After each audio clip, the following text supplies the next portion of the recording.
കേരളത്തിലെ ആരോഗ്യമന്ത്രിയെ കണ്ടവരുണ്ടോ? കേരളത്തിലെ ജനങ്ങളും മാധ്യമ പ്രവർത്തകരും പാർട്ടി നേതാക്കളും UDFും KSUക്കാരും ഒക്കെ ഒന്നടങ്കം ചോദിച്ച ചോദ്യമാണ്. ഒടുവിൽ രാത്രി 8:30 അതിനുള്ള ഉത്തരം കിട്ടി.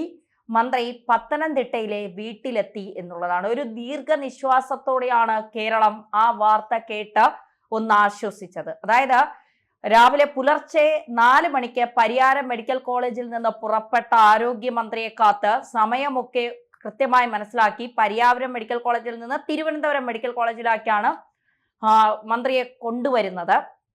കാരണം മന്ത്രിക്ക് അത്രത്തോളം അവശതയുണ്ട്. മന്ത്രിയുടെ കഴുത്തനക്കാൻ കഴിയുന്നില്ല.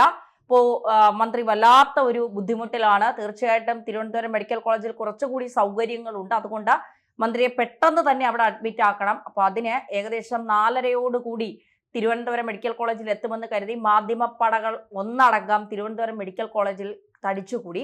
പക്ഷേ 4:30 5:30 6:30 ഒരു മാധ്യമങ്ങൾക്കും ഒരിടത്തു നിന്നും ആരോഗ്യമന്ത്രി വീണ ജോർജിനെ കണ്ടെത്താൻ കഴിഞ്ഞില്ല എന്നുള്ളതാണ്. അതിനിടയ്ക്ക് ചില അഭ്യൂഹങ്ങൾ പരന്നു. വീണ ജോർജ് കോട്ടയത്തെ ആയുർവേദ ആശുപത്രിയിൽ, കാരണം ആയുർവേദമാണല്ലോ ഉഴിച്ചിലിനും പിഴിച്ചിലിനും ഒക്കെ നല്ലത്, ഈ കഴുത്തുളുക്കലിനൊക്കെ നല്ലത്, ഒരു ഉഴിച്ചിലും പിഴിച്ചിലും ഒക്കെ മന്ത്രിക്ക് ആവശ്യമുണ്ട് എന്ന് മനസ്സിലാക്കി പാർട്ടി പ്രവർത്തകർ മന്ത്രിയെ ഒന്ന് ഉഴിയാനായി ആയുർവേദ ആശുപത്രിയിലേക്ക് കൊണ്ടുപോയി എന്നുള്ളതാണ്. പക്ഷേ കോട്ടയത്തെ മുഴുവൻ ആയുർവേദ ആശുപത്രികളും അരിച്ചു പറക്കിയിട്ടും മന്ത്രി വീണ ജോർജിനെ കണ്ടെത്താൻ കഴിഞ്ഞില്ല എന്നുള്ളതാണ്. ഒന്ന് ആലോചിച്ച് നോക്കണം. ഒരു ICUവിൽ കിടന്ന ഒരു പേഷ്യൻ്റ് ആണ്.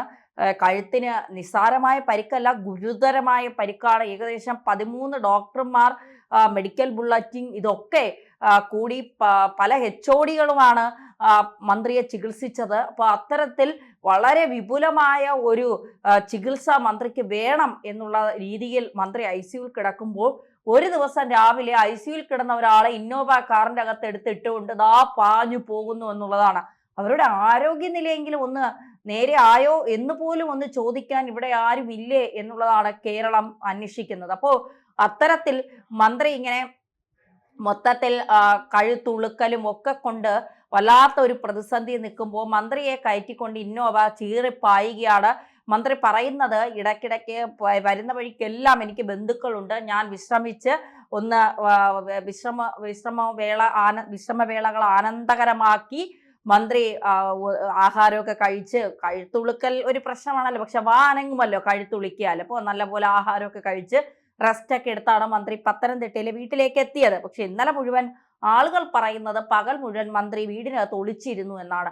അതിൽ എത്രത്തോളം സത്യമുണ്ടെന്ന് അറിയില്ല. മന്ത്രി ഇങ്ങനെ മാധ്യമങ്ങളുടെയൊക്കെ കണ്ണ് വെട്ടിച്ച്, കേരളത്തിലെ ജനങ്ങളുടെയൊക്കെ കണ്ണ് വെട്ടിച്ച് ഇങ്ങനെ ചീറിപ്പാഞ്ഞ് എവിടെയൊക്കെ പോയി. പക്ഷേ മുഖ്യമന്ത്രിയോട് കേരളത്തിലെ ജനങ്ങൾക്ക് പരാതിയുണ്ട്. അതായത് അവർ പറയുന്നത് മുഖ്യമന്ത്രിക്കൊക്കെ ഹെലികോപ്റ്റർ ഉണ്ട് വരാനും പോകാൻ. ആ ഒരു ഹെലികോപ്റ്ററെങ്കിലും, ഒരു എയർ ആംബുലൻസ് എങ്കിലും ഏർപ്പെടുത്തി വീണ ജോർജിനെ തിരുവനന്തപുരത്ത് എത്തിക്കാൻ CPMനോ പാർട്ടിക്കോ കഴിഞ്ഞില്ല എന്നുള്ളതാണ്. നമുക്കറിയാം, DYFI ഒക്കെ കേരളം കത്തിക്കുകയാണ് മന്ത്രിയുടെ കഴുത്തുളുക്കലുമായി ബന്ധപ്പെട്ട്. എന്തിന് ഞങ്ങളുടെ മന്ത്രിയുടെ കഴുത്തുളുക്കിപ്പിച്ചു, അല്ല കഴുത്തിൽ അടി കൊടുപ്പിച്ചു, അല്ലെങ്കിൽ കഴുത്തിൽ അടിച്ചു എന്നാണ് ചോദിക്കുന്നത്. അതിനുവേണ്ടി DYFI പോലീസുകാരുടെ നെഞ്ചത്ത് കയറി താണ്ഡവം നടത്തുന്നു. കേരളത്തിലെ കോൺഗ്രസിന്റെ ഫ്ലക്സ് ബോർഡുകൾ മുഴുവൻ കത്തിക്കുന്നു. DCC ഓഫീസ് കല്ലെറിഞ്ഞ് താർക്കുന്നു. പല KSUവിന്റെ നേതാക്കന്മാരുടെ വീട്ടിലും, അല്ലെങ്കിൽ പിന്നെ എന്താ പറയുക, കോൺഗ്രസിലെ നേതാക്കന്മാരുടെ വീട്ടിലുമൊക്കെ സ്ഫോടക വസ്തുക്കൾ എറിയുന്നു, അടിച്ചു തകർക്കുന്നു. അങ്ങനെ DYFI കേരളത്തെ ഒരു വലിയ എന്താ പറയുക ബുദ്ധിമുട്ടിലേക്ക് ഇങ്ങനെ കൊണ്ടുപോവാണ്. എന്താണ്, അവരുടെ ആരോഗ്യമന്ത്രിയെ തൊട്ടവരാരും ഇനി ജീവനോടെ വേണ്ട, ഞങ്ങളുടെ ആരോഗ്യമന്ത്രി ആരടാ തൊട്ടതെന്ന് ആക്രോശിച്ചുകൊണ്ടാണ് അവർ ഇങ്ങനെ പാഞ്ഞു നടക്കുന്നത്. ഷംസീറൊക്കെ ആണെങ്കിൽ നാടകം പൊളിഞ്ഞതിന്റെ വല്ലാത്തൊരു അങ്കലാപ്പിൽ. അദ്ദേഹത്തെ ഇപ്പോൾ ഒരിടവും കാണാനില്ല. പലരും ആയുധം കൊണ്ട് കൊല്ലാൻ ശ്രമിച്ചു, കൊണ്ടുവന്ന ബാഗിൽ ബോംബാണ്, മന്ത്രിയെ തീർക്കാനുള്ള കൊട്ടേഷൻ എന്നൊക്കെ പറഞ്ഞുകൊണ്ട് പല ഭാഗത്തൂടി ചിന്നിച്ചിതറി ഓടുകയാണ് CPM പ്രവർത്തകർ. ഇതിനിടയ്ക്ക് എന്ത് പറയണം, എന്ത് ചെയ്യണമെന്നറിയാതെ മന്ത്രി വീണ ജോർജ് പരക്കം പായുകയാണ്. മന്ത്രി ഒളിച്ചിരിക്കുകയാണോ എന്ന് പോലും ആളുകൾ ചോദിക്കുന്നതിനിടയിലാണ് രാത്രി 8:30 മന്ത്രി വീട്ടിലെത്തിയത്. മന്ത്രി വീട്ടിലെത്തിയതിന് ശേഷം ഇനി പരിക്കുകളൊക്കെ എങ്ങനെയാണ്, അതിൻ്റെയൊക്കെ വിലയിരുത്തലുകളുണ്ട്. കാരണം ഗുരുതരമായ പരിക്കാണ്. MRI സ്കാനിങ് ചെയ്യാൻ പരിയാരം മെഡിക്കൽ കോളേജിൽ ഇല്ലാത്തത് കൊണ്ടാണോ എന്നറിയില്ല. എന്തായാലും മന്ത്രിക്ക് തിരുവനന്തപുരത്ത് കൃത്യമായ ചികിത്സ നൽകണം.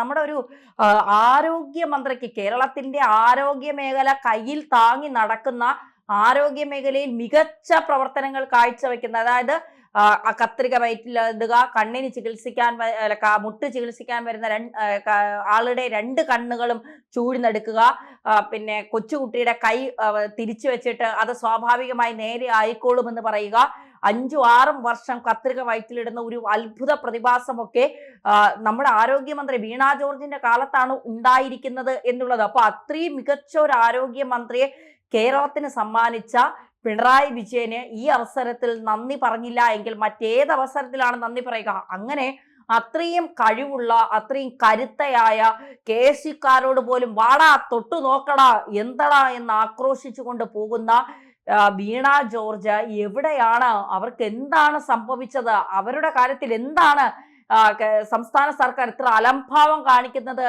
എന്ന് കേരളത്തിലെ ജനങ്ങൾ ചോദിച്ചാൽ അതിന് മറുപടി പറയാൻ ഇവിടെ ആരുമില്ലേ എന്നുള്ളതാണ്. മുഖ്യമന്ത്രി ഇതുമായി ബന്ധപ്പെട്ട ഒരു പത്രസമ്മേളനം വിളിക്കണം എന്നുള്ളതാണ്. കണ്ടതിനും കേട്ടതിനും ഒക്കെ പത്രസമ്മേളനം വിളിക്കുന്ന മന്ത്രിമാരും കൂടി ഇത് കേൾക്കണം. കൃത്യമായൊരു പത്രസമ്മേളനം വിളിച്ച് കേരളത്തിന്റെ ആരോഗ്യമന്ത്രിക്ക് എന്താണ് സംഭവിച്ചത് എന്ന് പറയാനുള്ള ബാധ്യതയെങ്കിലും നിങ്ങൾക്കുണ്ടാകണം. കാരണം ആരോഗ്യമന്ത്രിയെ സംബന്ധിച്ചിടത്തോളം ആരോഗ്യമന്ത്രിക്ക് ഇപ്പോൾ കഴുത്തനക്കി എന്തെങ്കിലും പറയാൻ കഴിയുമെന്ന് തോന്നുന്നില്ല. അപ്പൊ അതുകൊണ്ട് അവർക്ക് പറയാനുള്ളതും കൂടി നിങ്ങളാണ് പറയേണ്ടത്. ഇപ്പോൾ ശ്രീമതി ടീച്ചറൊക്കെ ആരോഗ്യമന്ത്രിയെ കാണാൻ പോയി. ശ്രീമതി ടീച്ചറിനൊക്കെ അറിയാം, കാരണം അവരിൽ തീവ്രത അളക്കുന്ന മരുന്നുകളൊക്കെ ഉണ്ട്. അപ്പൊ വേദനയുടെ തീവ്രത എത്രയാണ്, തീവ്രത കൂടുതലാണോ, തീവ്രത കുറവാണോ, ഇനി തീവ്രത ഉണ്ടാവാനുള്ള സാധ്യതയുണ്ടോ, ഇതൊക്കെ കൃത്യമായി അറിയാം ശ്രീമതി ടീച്ചറിന് പറ്റും. അപ്പൊ അതുകൊണ്ട് കേരളത്തിലെ ആരോഗ്യ മേഖലയെ ഇപ്പോ ഉണ്ടായതിനേക്കാൾ കൂടുതൽ തുറ്റതാക്കി മാറ്റാൻ ഇനി കുറച്ച് ആഴ്ചകളെ ഉള്ളൂ. അതിനിടയ്ക്ക് അടുത്ത തിരഞ്ഞെടുപ്പിന്റെ റിസൾട്ട് വരും. തിരഞ്ഞെടുപ്പിന്റെ ഡേറ്റ് ഡിക്ലെയർ ചെയ്യും. അത് കഴിഞ്ഞ് ജനങ്ങൾ വോട്ട് ചെയ്യാനായി പോകും. ആരെയാണ് ജയിപ്പിക്കേണ്ടതെന്ന് തീരുമാനിക്കേണ്ടത് കേരളത്തിലെ ജനങ്ങളാണ്.